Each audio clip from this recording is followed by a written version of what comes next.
G7 summit में प्रधानमंत्री नरेंद्र मोदी ने वैश्विक चुनौतियों पर चर्चा करते हुए कहा कि आज दुनिया संसाधनों की कमी से नहीं बल्कि भरोसे की कमी से जूझ रही है। उन्होंने कहा कि देशों के बीच विश्वास, पारदर्शिता और सहयोग को मजबूत करना समय की सबसे बड़ी आवश्यक है। पीएम मोदी ने वैश्विक शांति, आर्थिक विकास और सतत प्रगति के लिए आपसी भरोसे को महत्वपूर्ण बताया। उन्होंने यह भी कहा कि अंतर्राष्ट्रीय संस्थाओं को अधिक प्रभावी और समावेशी बनाने की जरूरत है। उनके अनुसार साझा चुनौतियों का समाधान तभी संभव है जब सभी देश विश्वास और साझेदारी की भावना के साथ मिलकर काम करें। वहीं प्रधानमंत्री नरेंद्र मोदी ने G7 समिट के दौरान अमेरिकी राष्ट्रपति डोनाल्ड ट्रंप के साथ बातचीत में स्टेट ऑफ हार्मोनी में भारतीय नाविकों की सुरक्षा का मुद्दा उठाया। उन्होंने क्षेत्र में बढ़ते तनाव के बीच समुद्री मार्गों की सुरक्षा सुनिश्चित करने और भारतीय नागरिकों के हितों की रक्षा पर जोर दिया। पीएम मोदी ने कहा कि हॉर्मुज जैसे महत्वपूर्ण अंतर्राष्ट्रीय समुद्री मार्ग में स्थिरता, वैश्विक व्यापार और ऊर्जा आपूर्ति के लिए आवश्यक। दोनों नेताओं ने क्षेत्रीय सुरक्षा, समुद्री यातायात और अंतर्राष्ट्रीय सहयोग से जुड़े मुद्दों पर भी चर्चा की। भारत ने भारतीय नाविकों और जहाज की सुरक्षा को सर्वोच्च प्राथमिकता बताया। उन्होंने विकासशील देशों की आवाज को अंतर्राष्ट्रीय मंच पर अधिक प्रतिनिधित्व देने की मांग की। भारत ने आतंकवाद के खिलाफ सामूहिक कार्रवाई और सुरक्षित आपूर्ति श्रृंखला बनाने की आवश्यकता पर भी बल दिया। अमेरिकी राष्ट्रपति डोनाल्ड ट्रंप ने G7 समिट के दौरान इजरायल के प्रधानमंत्री बेंजामिन नेतन्याहू की नीतियों की आलोचना करते हुए कहा, मेरे बिना इजरायल नहीं होता। ट्रंप ने लेबनान में इजरायली हमलों पर नाराजगी जताई और कहा कि नेतन्याहू को अधिक जिम्मेदारी उठानी चाहिए। उन्होंने दावा किया कि अमेरिका और उनके समर्थन के बिना इजरायल लंबे समय तक टिक नहीं पाता। यह बयान ऐसे समय आया जब ट्रंप ईरान की शांति समझौते को आगे बढ़ाने की कोशिश कर रहे हैं और इजरायल की सैन्य कार्रवाई को लेकर दोनों नेताओं के बीच मतभेद सामने आए हैं।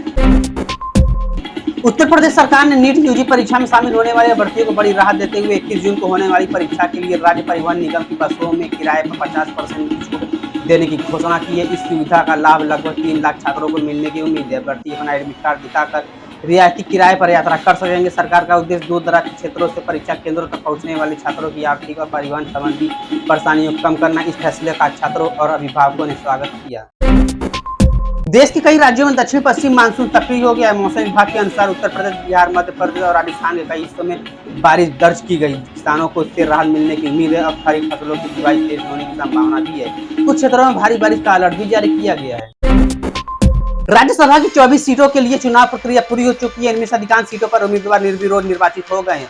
10 राज्यों की इन सीटों पर चुनाव आयोग ने 18 जून को मतदान और मतगणना का कार्यक्रम तय किया था। आपको बता दें कि एनडीए को 19 सीटों पर सफलता मिली। गुजरात की 4 सीटों पर भाजपा उम्मीदवार निर्विरोध निर्वाचित हुए। राजस्थान में भाजपा ने 2 और कांग्रेस ने 1 सीट जीती। तो चलिए जानते हैं राज्यसभा का चुनाव होता कैसे है। देखिए, भारत की संसद 2 सदनों से मिलकर बनी है, लोकसभा और राज्यसभा। हालांकि एक राष्ट्रपति भी होता है। लोकसभा को निम्न सदन, राज्यसभा को उच्च सदन कहते हैं। राज्यसभा देश के राज्यों और केंद्र शासित प्रदेशों का प्रतिनिधित्व करती है। राज्यसभा एक स्थायी सदन है जिसे कभी भंग नहीं किया जाता है। इसके 1/3 सदस्य हर 2 वर्ष में सेवानिवृत्त होते हैं और उनकी जगह नए सदस्य चुने जाते हैं। राज्यसभा में अधिकतम 250 सदस्य हो सकते हैं। इनमें से 229 सदस्य राज्यों और केंद्र शासित प्रदेशों का प्रतिनिधित्व करते हैं, जबकि 12 सदस्यों को भारत के राष्ट्रपति साहित्य, विज्ञान, कला और समाज सेवा जैसे क्षेत्रों में विशेष योगदान के आधार पर नामित करते हैं। वर्तमान में राज्यसभा 245 सदस्य है। राज्यसभा कार्य कानून बनाने, राष्ट्रीय मुद्दों पर चर्चा करने और सरकार की नीतियों की समीक्षा करना है। राज्यसभा का चुनाव लड़ने के लिए उम्मीदवार को कुछ आवश्यक शर्तें पूरी करनी होती है। उसे भारत का नागरिक होना चाहिए। वह न्यूनतम आयु 30 वर्ष पूरी कर लेनी चाहिए। किसी लाभ के पद पर नहीं होना चाहिए। निर्वाचन आयोग द्वारा निर्धारित अन्य नियमों का पालन करना चाहिए। राज्यसभा चुनाव का आयोजन भारत का निर्वाचन आयोग, इलेक्शन कमीशन ऑफ इंडिया कराता है। जब किसी सदस्य का कार्यकाल समाप्त होने वाला होता है या कोई सीट खाली होता है तो निर्वाचन आयोग चुनाव की घोषणा करता है। राज्यसभा चुनाव में आम जनता वोट नहीं डालती।